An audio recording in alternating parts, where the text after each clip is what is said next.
Hello बच्चों, आप सभी का स्वागत है आपके अपने यूट्यूब चैनल केजे रिवोल्यूशन में। तो आज की इस वीडियो में हम देखेंगे इंक्रीजिंग एंड डिक्रीजिंग का CPP2। अभी हमने इंक्रीजिंग एंड डिक्रीजिंग से रिलेटेड CPP सेशन अभी ही फिलहाल में स्टार्ट किए हैं, जिसमें रिलेटेड हमारा फर्स्ट सेशन कंप्लीट हो चुका है, क्लियर। आज हम सेकंड सेशन में कुछ और टाइप के क्वेश्चन देखेंगे, ठीक है ना, कि इंक्रीजिंग डिक्रीजिंग कहाँ पर फंक्शन इंटरवल क्या होगा, किस इंटरवल में इंक्रीजिंग है, किस इंटरवल में स्ट्रिक्टली इंक्रीजिंग है। इस टाइप के क्वेश्चंस को आज हम सॉल्व करेंगे, ठीक है ना, उनका सॉल्यूशन डिस्कस करेंगे, क्लियर। तो आइए स्टार्ट करते हैं। तो देखो फर्स्ट क्वेश्चन हमारा क्या है।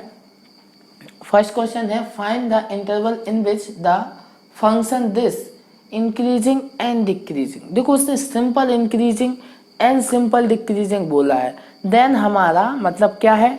अब यहाँ पर हम क्या बोलेंगे, फंक्शन डेरिवेटिव की हेल्प से ही हम फाइंड कर पाएंगे इंटरवल। देखो क्योंकि यहाँ पर जो हमारा फर्स्ट मेथड है fx1 x1 वाला, वो यहाँ पर अप्लाई नहीं होने वाला, क्लियर। तो मैंने इससे रिलेटेड थ्योरी सेशन आपका लिया है, जिसका नाम करीब मैंने increasing and decreasing by help differentiation, ठीक है ना, डेरिवेटिव की हेल्प से, ठीक है, उसी का ये टॉपिक है, ठीक है। तो अब आप सभी को पता है कि अगर f' का वैल्यू 0 या 0 से क्या हो, ग्रेटर देन, ठीक है ना, देन उस केस में हमारा फंक्शन क्या होता है, सिंपल इंक्रीजिंग होता है, ठीक है। और अगर f' का वैल्यू 0 या 0 से क्या है, लेस देन है, तो हमारा सिंपल क्या होता है, डिक्रीजिंग होता है। लेकिन अगर इन हमारा f' greater than, only greater than 0 होता है, तो क्या हो जाता है, केवल कुछ नहीं, स्ट्रिक्टली इंक्रीजिंग हो जाता है। और अगर f' हमारा लेस देन 0 होता है तो क्या हो जाता है, स्ट्रिक्टली डिक्रीजिंग फंक्शन हो जाता है, क्लियर। ये सारी कंडीशन है, कहाँ से आई थी, कैसी आई थी, हमने सारी प्रूव की थी, ठीक है। अब यहाँ पर हमें एक एक करके लगाना है और हमें क्वेश्चंस को सॉल्व करना है, क्लियर। जैसे कि हमारा फर्स्ट क्वेश्चन है, फर्स्ट क्वेश्चन क्या है, फंक्शन क्या है, f(x) इज इक्वल टू हमें गिवन है 2x³ माइनस के 9x स्क्वायर प्लस के 12x प्लस के 5, क्लियर। एक क्वेश्चन है हमारे पास।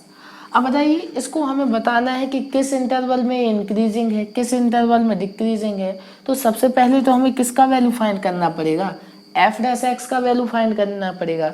जैसे ही उसका वैल्यू आ जाएगा तो हम देखेंगे आगे क्या प्रोसीजर हो सकता है, आगे क्या हम सॉल्यूशन कर सकते हैं, इसके बारे में हम देखेंगे। तो सबसे पहले f' फाइंड करते हैं, ठीक है।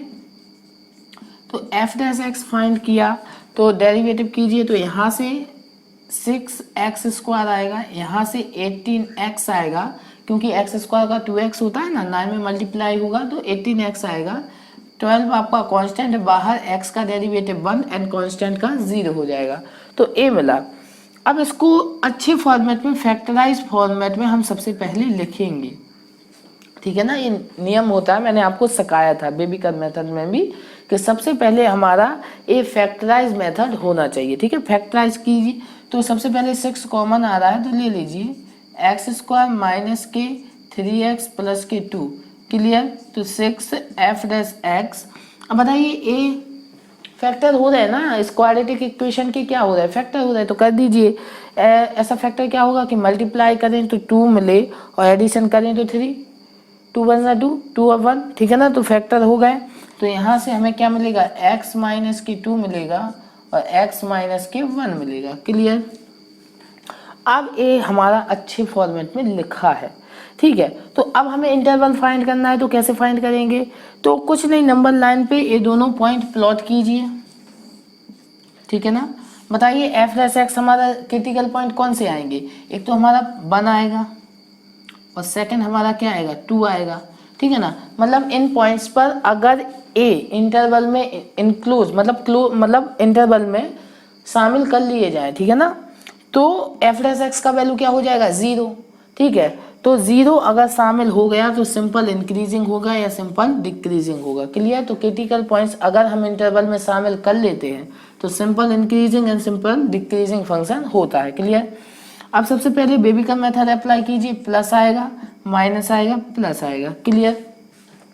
तो क्या होगा यहाँ पर बताइए, ए बेबिकल मेथड लगा है, ठीक है ना। बेबिकल मेथड मैंने आपके साथ सबसे पहले लेक्चर में सेकंड लेक्चर में डिस्कस किया है इंक्रीजिंग डिक्रीजिंग के। अगर आप लोगों ने नहीं देखा है तो सबसे पहले वो जाके देख ले। क्लियर।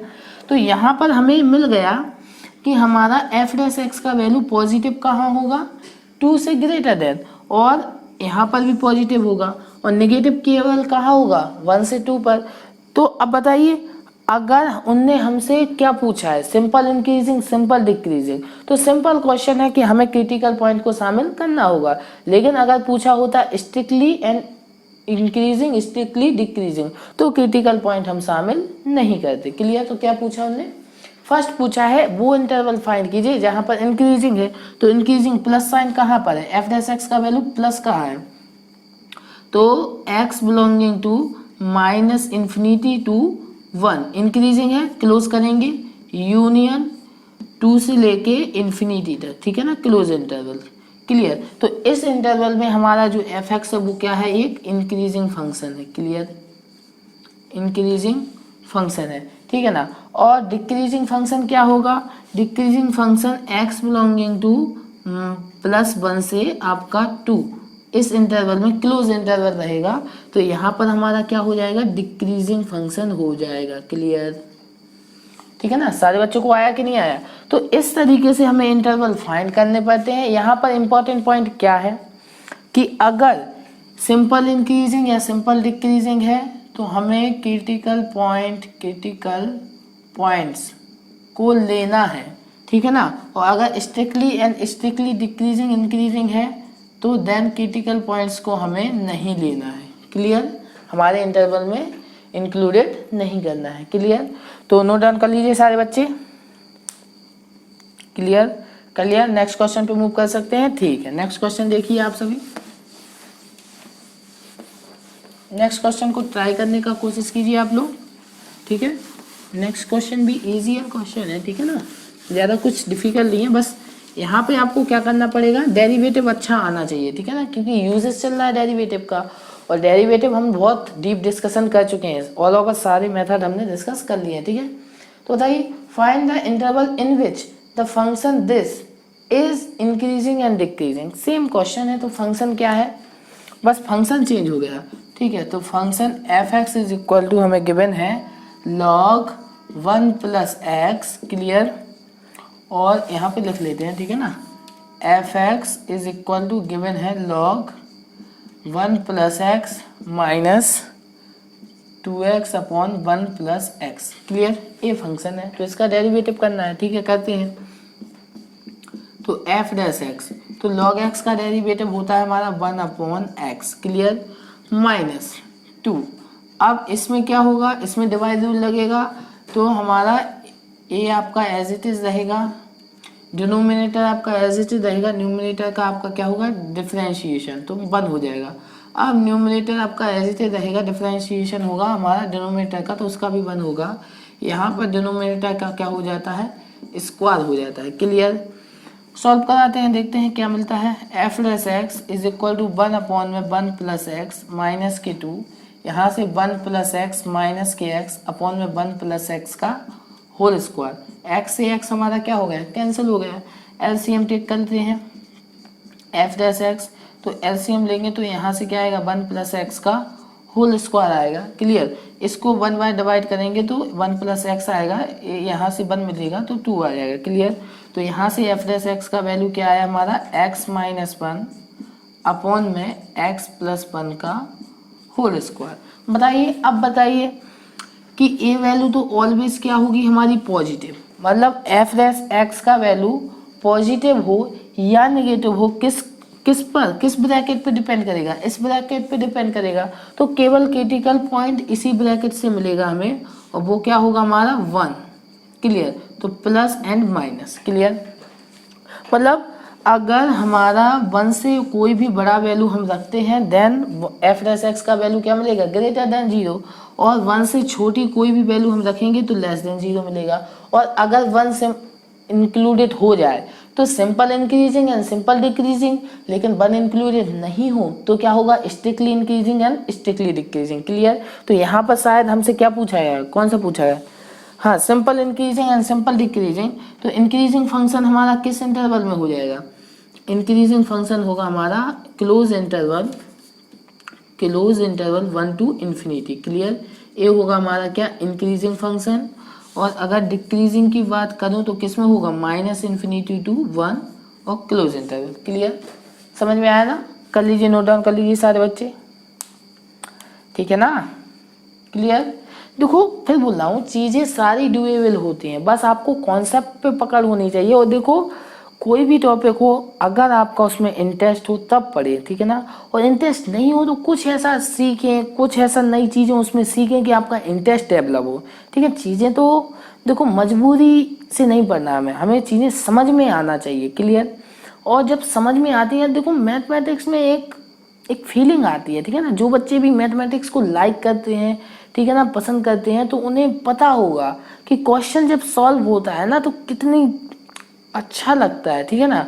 ये उसी बच्चे को समझ में आ सकता है जिस बच्चे ने कभी मैथमेटिक्स को डीपली समझा हो, ठीक है? तो फिर मैं बोल रहा हूँ, एक अच्छी मैजिकल चीज़ है मैथमेटिक्स। बस एक नज़रिया आप चेंज कर दें तो आपको बहुत अच्छी लगने लगेगी, ठीक है ना? तो देखते हैं, ठीक है? बस समझना है चीज़ों को एक एक करके। देखते हैं नेक्स्ट क्वेश्चन को। देखिए नेक्स्ट क्वेश्चन क्या है? सारे क्वेश्चंस इजी होते हैं, ठीक है ना? सबसे पहले तो अपना कॉन्फिडेंस बिल्ड किया करो, ठीक है ना? क्वेश्चन का शुरुआत सबसे इजी क्वेश्चन से किया करो, ठीक है ना? कई बच्चों को मैंने देखा है, कई बच्चे क्या होते हैं, वो शुरुआत में ही अकबर बनते हैं, ठीक है ना? अरे आप छोटे युद्ध लड़ें पहले, ठीक है ना, फिर बड़े बैटल पे जाएं। आप शुरुआती में कोई बड़ा बैटल ले लेते हैं, ठीक है ना? ऐसा नहीं करना है। तो छोटे छोटे क्वेश्चन से हमें सीखना है, फिर बड़े क्वेश्चन को करेंगे ना। देखो शुरुआत कोई भी मकान हो, ठीक है ना, ईंट से ही बनता है, एकदम से कोई दीवार खड़ी नहीं हो जाती। एक छोटी छोटी ईंट बन के ही दीवार खड़ी होती है। सेम कॉन्सेप्ट है, ठीक है ना? सेम क्वेश्चन है, एकदम से आप बड़े क्वेश्चंस नहीं करने लगोगे। छोटे छोटे क्वेश्चन पहले सीखिए, वहाँ पर अपने कॉन्फिडेंस डेवलप कीजिए, ठीक है ना? उसके बाद बड़े क्वेश्चन भी करेंगे। क्यों नहीं कर पाएंगे? अरे छोटे हो गए बड़े हो जाएंगे, लेकिन एक समय के बाद। क्लियर? तो आइए देखते हैं नेक्स्ट क्वेश्चन क्या है हमारा। Find the interval in which the function this strictly increasing. Clear? अब हमें केवल वो इंटरवल बताएं जहां पर स्ट्रिक्टली हो, मतलब क्रिटिकल पॉइंट हमें इंक्लूडेड नहीं करना है। क्लियर? ठीक है, तो फंक्शन क्या है? F X is equal to X square minus की 4x प्लस की 5, ठीक है ना? इजी फंक्शन है। तो इसका डेरिवेटिव कीजिए, एफ डैश एक्स, ये क्या हो जाएगा? 2x माइनस की 4। यहाँ से 2 कॉमन आ रहा है तो यहाँ से क्या हो जाएगा? x माइनस की 2। क्लियर? तो अगर इसमें बेबिकर या नंबर लाइन मेथड अप्लाई करते हैं तो यहाँ से क्या आएगा? क्रिटिकल पॉइंट आया हमारा 2, यहाँ पर प्लस, यहाँ पर माइनस। लेकिन बताइए इंक्रीजिंग की बात की तो हाँ 2 से ग्रेटर देन पर इंक्रीजिंग होगा। क्या हम 2 को इंक्लूडेड करेंगे? नहीं, क्योंकि अगर उसने पूछा होता सिंपल इंक्रीजिंग देन तो हम 2 को इंक्लूडेड करते, लेकिन उसने क्या बोला है? स्ट्रिक्टली इंक्रीजिंग, तब हम 2 को इंक्लूडेड नहीं करेंगे। तो x belonging to open interval to infinity, this implies function हमारा क्या होगा? Strictly increasing function. Clear? Strictly increasing function. Clear? Clear हुआ सारे बच्चों को? देखो इजी चीज है, बस कॉन्सेप्ट आपके क्लियर है। अगर आपको डेरिवेटिव करना, अब कई बच्चे देखो, कई बच्चों को डेरिवेटिव ही नहीं आता। और अगर आपको देखो फंडामेंटल आपके बिल्कुल, देखो अगर आपका जो फंडामेंटल है बेस क्लियर नहीं है, ठीक है, तो कोई भी अगर कमजोर बेस पर कोई भी बिल्डिंग बनेगी तो वो डेफिनेटली गिर ही जाएगी, ठीक है ना? ये ज़्यादा मजबूती से नहीं खड़ी रहेगी। सेम कॉन्सेप्ट है कि अगर आपका डेरिवेटिव ही कमजोर है तो आप उसके कोई भी यूजेस पढ़ लें तो आपको समझ में नहीं आएगा, ठीक है ना? क्योंकि आपका बेस ही कमजोर है ना। तो सबसे पहले अगर आपका डेरिवेटिव कमजोर है, ठीक है, और फिर भी आप यूजेस देख रहे हैं तो बिल्कुल मत देखिए, सबसे पहले डेरिवेटिव को सीखिए। जैसे ही आप डेरिवेटिव सीख जाएंगे, अच्छे से उसके बेस क्लियर हो जाएंगे, सारे कॉन्सेप्ट सीख जाएंगे, तो आपको ये चीज़ें बहुत इजी लगने लगेंगी। अब देखो यहाँ पर क्या है, देखो छोटे छोटे पॉइंट्स हैं। आपको बेबिकर मेथड आना चाहिए, ठीक है, जो मैंने डिस्कस किया है, ठीक है। आपको डेरिवेटिव आना चाहिए, क्लियर। ठीक है, आपको इनइक्वालिटी का नॉलेज होना चाहिए, ठीक है, इनइक्वालिटी का नॉलेज होना चाहिए। और बेसिकली सारे मैंने अपने लेक्चर में कवर किए हैं। देखो मैं कोई भी चैप्टर पर तब पहुंचता हूं जब मैं ऑल ओवर उससे रिलेटेड सारे टॉपिक कवर कर चुका हूं। क्लियर? अगर मैंने उससे रिलेटेड कोई भी टॉपिक कवर नहीं किया है तो सबसे पहले मैं उसका लेक्चर अटेंड करता हूं, देन आपको सिखाता हूं। क्लियर? क्योंकि मुझे पता है कि आपको कोई भी टॉपिक समझाने या कोई भी टॉपिक कब समझ में आएगा, जब उस चीज़ में जो भी यूजेस हैं, ठीक है ना, जैसे कि इनक्वालिटी, बेबी का मेथड यूज हो रहा है तो उसको अलग से मैं आपके साथ डिस्कस करता हूँ। बस मैंने तो अपनी रिस्पॉन्सिबिलिटी पूरी कर दी। अब आपकी रिस्पॉन्सिबिलिटी क्या है? उसे देखना, समझना, प्रैक्टिस करना। अगर आप वो नहीं करेंगे तो देखो चीज़ें आपको इतनी, हर चीज़ इतनी आसान भी नहीं होती जितना आपको लगता है। क्लियर? तो ठीक है, इस लेक्चर में इतना ही रहने देते हैं, नेक्स्ट लेक्चर मिलेंगे। लेकिन अगर लेक्चर अच्छा लगा हो तो लाइक कर दीजिए। लाइक करने में क्या जाता है, ठीक है ना, वीडियो को। और अगर अच्छी लगी हो तो चैनल को सब्सक्राइब तो कर ही लीजिए, क्योंकि यहाँ पर आपको एक मैथमेटिक्स का एक नया नज़रिया देखने को मिलेगा और नए नए यहाँ पर हम लोग कुछ ना कुछ करते रहेंगे, ठीक है ना, आगे भी देखेंगे, नई नई चीज़ें लाते रहेंगे, नई नई चीज़ें सीखते रहेंगे। लेकिन मिलते हैं, आपको भी प्रैक्टिस करनी पड़ेगी, ठीक है। नेक्स्ट वीडियो में मिलते हैं, तब तक के लिए अपने आसपास के लोगों से सतर्क रहें, मास्क पहने और देखते रहें केजे रिवोल्यूशन। केजे रिवोल्यूशन की तरफ से आप सभी को गुड बाय।